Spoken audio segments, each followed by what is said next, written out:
Carrie said, I'm going to be doing the call to go in relationships part of the semester. And before I start talking about that part first, I want to start off by exploring a little bit the nature of God, because God is a very much relational God, and I want to kind of dive into that first.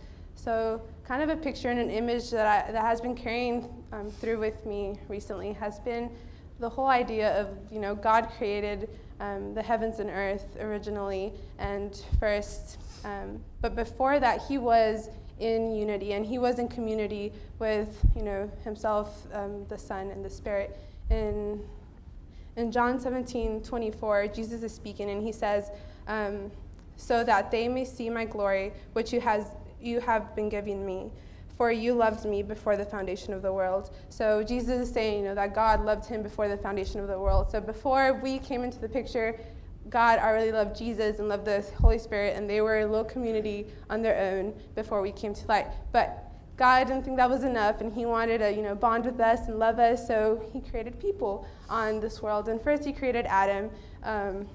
Genesis, you're familiar with that story. He created Adam, and he was in a relationship with Adam.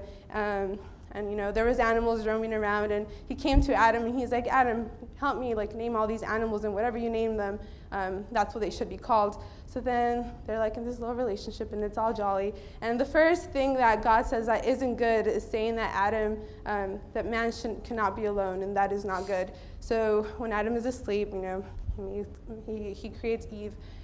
So then he's happy and he's content with the fact that he created this community with two people on this huge playground of awesomeness that he's created. So we have the community of God who created earth, and now he has two people on this earth that he created so that they can just roam around and enjoy the earth and everything else that he's given them.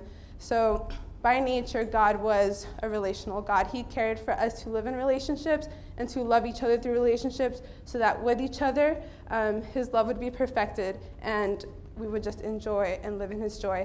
But then, stuff got cray and we were all in sin and all that stuff happened. And even after all that happened, he sent his Son so that he can restore us from everything that we deviated from. Jesus came to save the world. John 3:16 says, for God so loved the world that he gave up his only begotten Son, that whoever believes in him will not perish but have eternal life. That is the gospel, and that's what happened. And the reason for that was that God was longing for us to come back to him. God was longing for us to be united into this relationship with him that he initially created us for. So that was God's, attempt for us to form that relationship that he wanted us to have. That is an option for us now. If we choose to go to Spirit, we can have that eternal salvation, and we can have that eternal joy that God has given to us. But I don't think it's possible to fully reach the joy that God has given us on our own. I think we totally do, it's codependence in a way, I guess, or interdependence, to where we need to be in a relationship with other people to fully reach this joy that God has given us. And and like I was saying earlier, through our relationships, that is where God's love is perfected in us. So the first part of the semester was the call to go to God, and that in a sense is receiving his relational spirit in us. And the second half is called to go, specifically this time in relationships, and the spirit within us that will be inherently just seeking relationships wherever we go. So we're called to go to God. That spirit, the relational spirit of God, will be in us, which will then, wherever we go, lead us to pursue and crave and seek relationships, because that is the nature of God, which is now the spirit that lives in us. So the first thing that I want to talk about was, I'm kind of breaking it up in two, and it's kind of two reasons how the Spirit seeks the relationships in us. And the first one being that the Spirit seeks the relationships and seeks to love us through us. So the Spirit lives in us so that the Spirit can love and the gospel could spread to everyone else. So how do I explain this? So everyone has a different personality, and I know I've had this conversation with multiple people, and some people feel that like they're too like introverted or too shy to like go out and like spread the gospel, you know, because it's kind of intimidating and it's a really big task. It's a really big thing to do. But, you know, the Spirit knows us and God knows our individual personalities. And depending on how we are individually, He will come and He will plant a spirit of relation in us that will be exactly what we need for our specific like community, which is really cool. But I want to kind of take that image and that perspective of whenever you have the Spirit, it feeling like some kind of labor or some kind of work that you have to like go out of your way, and it has to be some extra thing that you have to do because now you have the Spirit and you have to go spread it and you have to do all these things, you know, to like cross off your list and, you know, now you're acceptable to God, because that's not how it works. When the Spirit comes in you, wherever you go, and when you accept to have that Spirit in you, I just picture like the Spirit kind of like on your back and it's just like spreading the seeds to people. So like wherever you go, it's not necessarily that you are choosing to like make people believe in God, but the Spirit that's living in you will choose to like lay seeds and spread those seeds wherever you go. So it's not of your doing, it's not of your work, but the Spirit will be working through you wherever you choose to go. In Exodus 4:8, it's when God comes to Moses at the beginning, and He's like bringing the message of Him and that He is God, and He's telling Moses to go, and Moses is super just in disbelief, and he doesn't believe in himself, and he's like, God, I can't do this, like send someone else, I'm not good enough for this, send another servant. And God responds to Moses, and He's like, Moses, go. He says, He's like, now go, I will help you speak and will teach you what to say. I will teach you what to say. So that's how God responds to Moses saying, I can't do something. He says, I don't care what you feel. Go and I will speak for you. It is not of your doing. It is of me that will be working in you. And something that I think is super cool is that whenever we choose to receive the Spirit of God, we receive the same Spirit that Jesus received when He was in this world, which kind of is an awesome idea, you know, that we can choose to have the same Spirit that drove Jesus through like His life and through everything that He did. And I mean, I'm pretty sure we're all familiar with how Jesus was with people and how He was able to, bring people to Him. He was the most humble person. He was the most gentle person. He gave His whole life for us to live, you know. So it didn't take Him doing all these extraordinary things. It was like special in a very ordinary way, you know, and we are called to be that special in an ordinary way wherever we go because we have the Spirit of God living in us. So it's not that we actively choose to do all and be a certain way, but the Spirit in us will change us and work through us wherever we go in whatever relationships that may be, wherever that's like a romantic relationships or whether that's just a friendship or whether that's your coworkers, wherever you go, the Spirit's kind of on your back, you know, just like hanging with you and like spreading the seeds where it chooses to go, but it's not of our doing. It is the Spirit working through us. There's a few Bible verses that I want to share with y'all, and that just kind of talk about what it looks like to be in spirit and the kind of personality that makes you have. So Colossians 3:9 says, therefore God's chosen people, holy and dearly loved, clothe yourselves with compassion, kindness, humility, gentleness, and patience. Bear with each other and forgive one another. Forgive one another as the Lord has forgiven you. There's Romans 12:5-10. All the members don't have the same function, so we, who are many, are one body in Christ and individually members of one another. Be devoted to one another in brotherly love. Give preference to one another in honor, not lagging behind in diligence, fervent in spirit, serving the Lord, rejoicing in hope, persevering in tribulation, devoted in prayer. Do not be overcome with evil, but be overcome with good. So it's just kind of like this personality that will carry with you whenever you choose to accept the Spirit into your life, which I think is a really cool thing to just remember whenever you are, because I used to have, I guess it was kind of like another weight or another burden on my back that I thought, okay, I'm Christian now and I've accepted the Spirit. Now I have to go and like be super bold, which you do in a certain way, but it doesn't look like an intimidating way because it is in the most practical sense wherever you're going, and it just kind of is intertwined with your daily life. Because the Spirit lives with you, and wherever you go, the Spirit will go with you. So it's not even like you choosing, it's the Spirit will be there with you wherever you go. So all these characteristics should be kind of like overflowing through you because the Spirit is living in you. Something that I really like to think about whenever I'm like out in the world is paying attention to the fact that, like everyone who's out there, no matter how like nice or proudful you think they are, or how cool you think they are.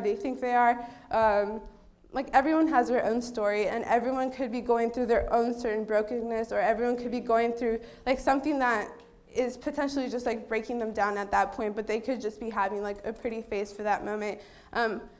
But pray that God gives you the spirit of understanding, and that God gives you the spirit to just see everyone equally. And like in Hosanna, it talks about like, break my heart for what breaks yours, God. And, praying that wherever you go, that you will see that in people, and that you will be able to have a gentle heart and a gentle spirit with whoever it is, no matter what you think of them, no matter how much they irritate you, no matter what you think they should or shouldn't be doing, you're gentle with everyone because that Spirit lives in you and the Spirit is working through you, and it's not of your own doing.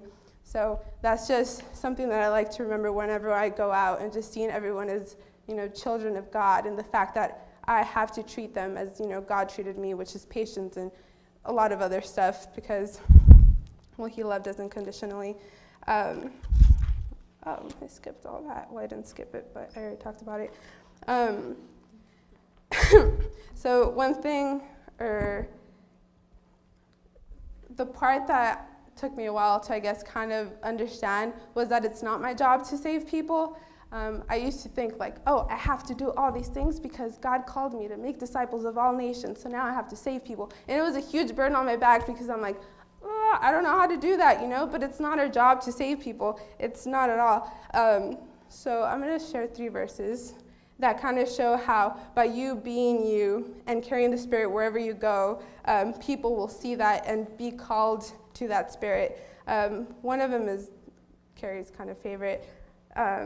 Acts 2:42, it talks about just a community. So it says they continually devoted themselves to the apostles' teachings and to the fellowship and to the breaking of the bread and to prayer. Everyone kept feeling a sense of awe, and many wonders and signs were taking place through the apostles, and the Lord was adding to their number day by day those who were being saved.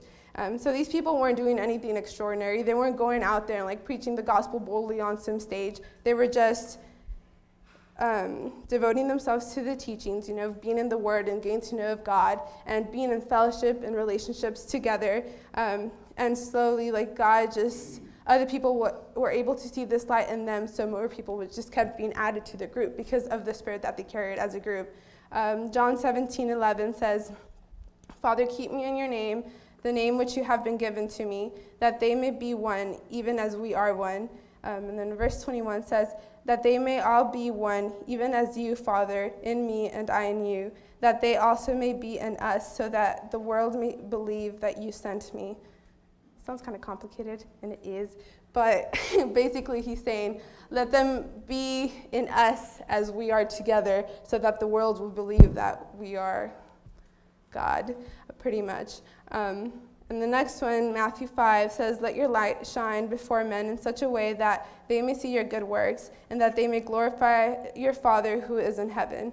So again, the whole concept of like, through you being you, other people seeing the glory of God who is in heaven.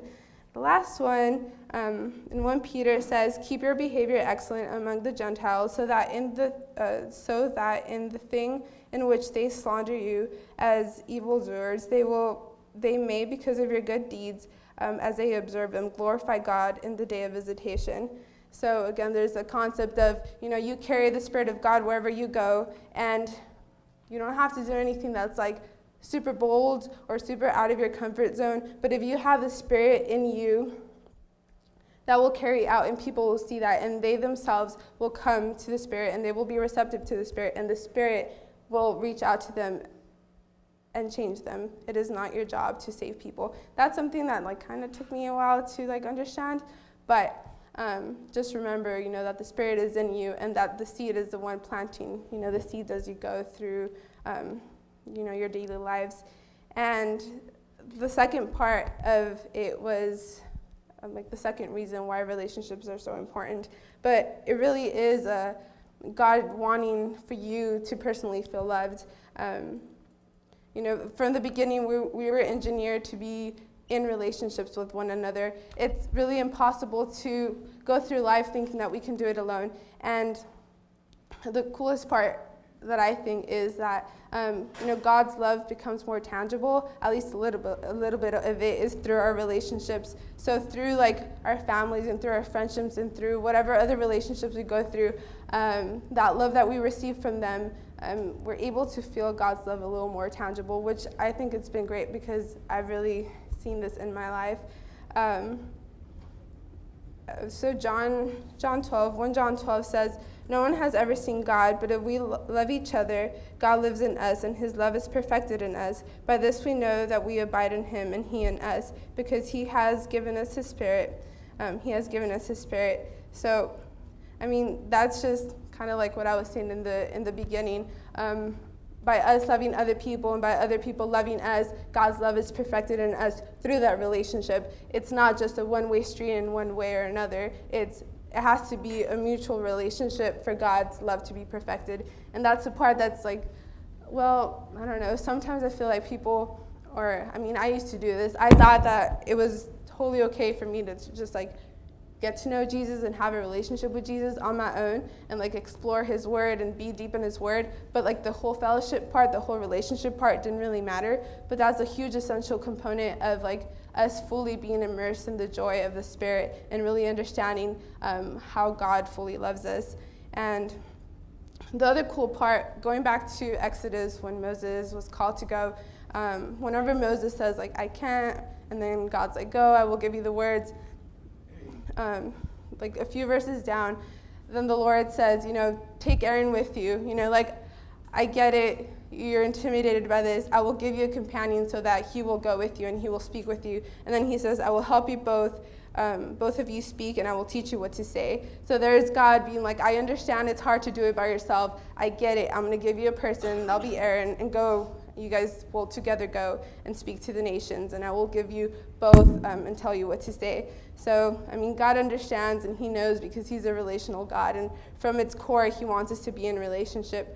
The one other thing that I want to point out is that sometimes, not everyone has a great experience with relationships, and that happens because we live in a world that's full of people that are influenced by, like sin and other things that are not of God. And sometimes I just want to encourage you, like if you ever are in a relationship, like whatever kind of relationship that may be, and it doesn't come off as something that's fruitful to you, like a relationship is a relationship and people are people. Like just continue trusting that you will find those that are continually seeking to be in the relationships that are of God. So don't just like give up on relationships because you've had like a bad one, I guess I want to say. But trust that God will put the people in your life that will have his Spirit and will be seeking to have these kind of relationships that he intended us to have. And this was, for me to talk about this was actually something that made a lot of sense because I was a super independent person, and I thought that letting people help me and like being in a relationship like that with people made me weak in a sense because I wanted to do everything by myself and like, don't help me, I can do it, I don't need your help kind of thing. That was me, and I really had to humble myself in many ways to like realize that for other people to feel loved, also I have to let them help me, because you let people feel appreciated by letting them help you also. Like it's this cycle of just like letting people be in a relationship. It is a two-sided, two-way street. So that's a huge thing that I had to learn in terms of like letting people come and love me and show me a piece of God's love through their care and through their love and through their just working and doing things for me. The trust thing was a huge one for me because I didn't really trust people, and it was hard for me to trust people because I had been through like my past experiences. Stuff had happened where it just made it really hard for me to trust people. But God trusts us, and he puts things in our hands all the time. And even though we turn away from him, he's still there holding his hand out for us, ready to just like hold our hand whenever we choose to go to him. And he will continue to trust us, and he will continue to bless us, and he will continue to just wait there for us to go to him. So trust people just as God trusts us, and just as God does all these things for us. Be that light for people, and know that the same Spirit that lived in Jesus is the same Spirit that you carry when you accept this Spirit. So now know that wherever you go, like, you can do all these things for people too, because you have that Spirit of God in you. So I think overall, by this whole relationship thing, God and the Spirit is seeking to restore that original plan that he had for us, to live on this world with people, to live in a relationship that overall unifies us to praise his name.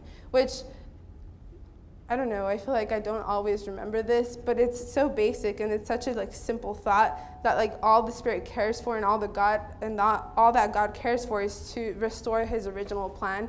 For us to live in a relationship and to, love and enjoy everything that he's given us, which is kind of awesome. I don't know if you guys know what the word gospel means, but the word gospel means good news. And, the good news being that God loved us so much that he literally sent his son to die for us, to die for his people. So the gospel, to me, and it's a story of love. It's a relationship. It's showing God's love for his people, and the fact that he gave everything that he had for us. So the gospel is a story of love. So by living and loving in the Spirit, and by living and loving in Spirit, and being as God would want us to be, we are inherently just spreading the gospel of love. So all you have to be is be yourself and live in the Spirit and love through the Spirit, and you will be spreading this gospel of love. It doesn't take anything radical and crazy and super ordinary, but you will be guided, and you will be fearful, and you will be made bold in the certain sense that you have to be bold to be able to spread the gospel of love, and just the fact that God does love us, and he wants to restore this unity in his people. So that's basically the end, and just me finishing with saying live in Spirit, and remember that the Spirit lives in you, and wherever you go, you are therefore spreading the gospel of love, because the Spirit is doing that work for you. So that is that.